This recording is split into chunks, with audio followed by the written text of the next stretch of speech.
Okay, here I am, ready to set a tube rivet. So this is a tube. It's pre-extruded copper tubing. Tubing is available in lots of different sizes, shapes, and materials. I don't even know what size this is, to be honest. I just picked one. And I have measured it with our drill bit sizing gauge, and I have drilled a hole in it that perfectly corresponds to my tube. In terms of measurements, I'm actually not joining two pieces of metal together here. I'm using this just to make a decorative grommet around this hole. So I did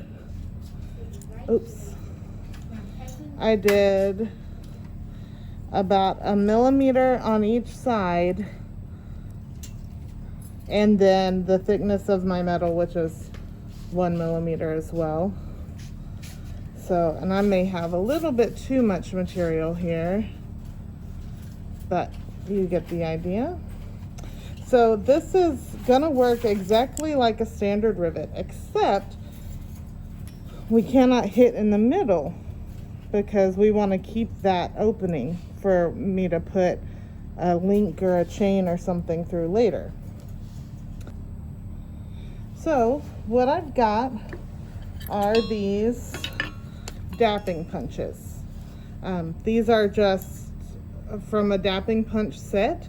I've done this without dapping punches. You can use a center punch, but the dapping punches make life a little bit easier. If you don't have a dapping punch, do this exact same thing with a center punch. And then I also have our messed up chasing hammer and a nice, smooth, beautiful chasing hammer. I'm going to use the messed up one to hit my steel dapping punches so that I don't mess up my pretty hammer. And I'm going to use my pretty hammer to actually set the rivet when I'm hitting the copper itself. So the first thing I do is put my dapping punch right here in the center, and then I just tap, tap, tap. And what that's doing is flaring out the top of that hole to help coax the metal outwards and not inwards toward the middle. Okay, so I do that, and then look, it already doesn't fall out because it's flared out a little bit. Turn it over and do the other side.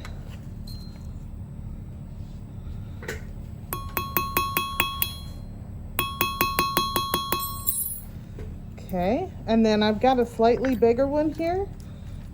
I'm gonna do that one next just to really set me going on the right foot here. And you can really see that pretty dramatic flare that it has now that it didn't have on this side. So turn it over.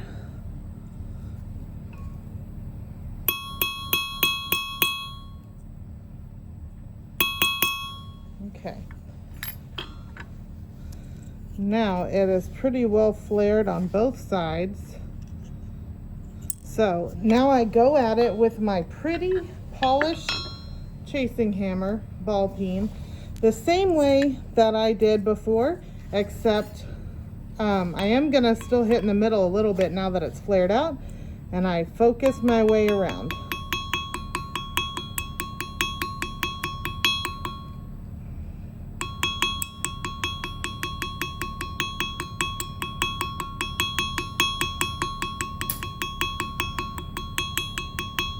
So you notice I'm not hitting super hard because I don't want to deform it.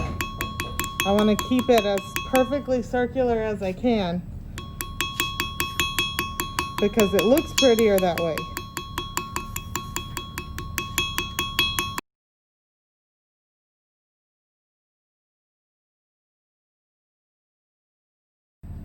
I've got it pretty well set here, as you can see, but I do need to just go, I do need to go at a more extreme angle like this and go all the way around it just to tamp down the rest of those edges.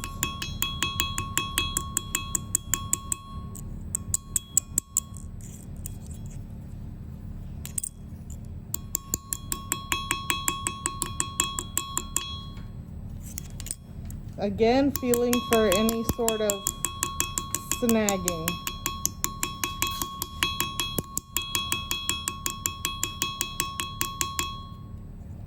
And then the final step, I can leave the hammered texture there if I want to, or I can use my domed end and just kind of flatten it out.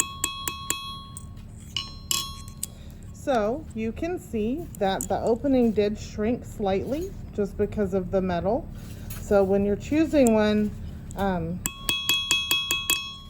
when you're choosing a tube with an opening, choose one with a slightly bigger opening than you need. But using those dapping punches really helped keep that opening round. All right.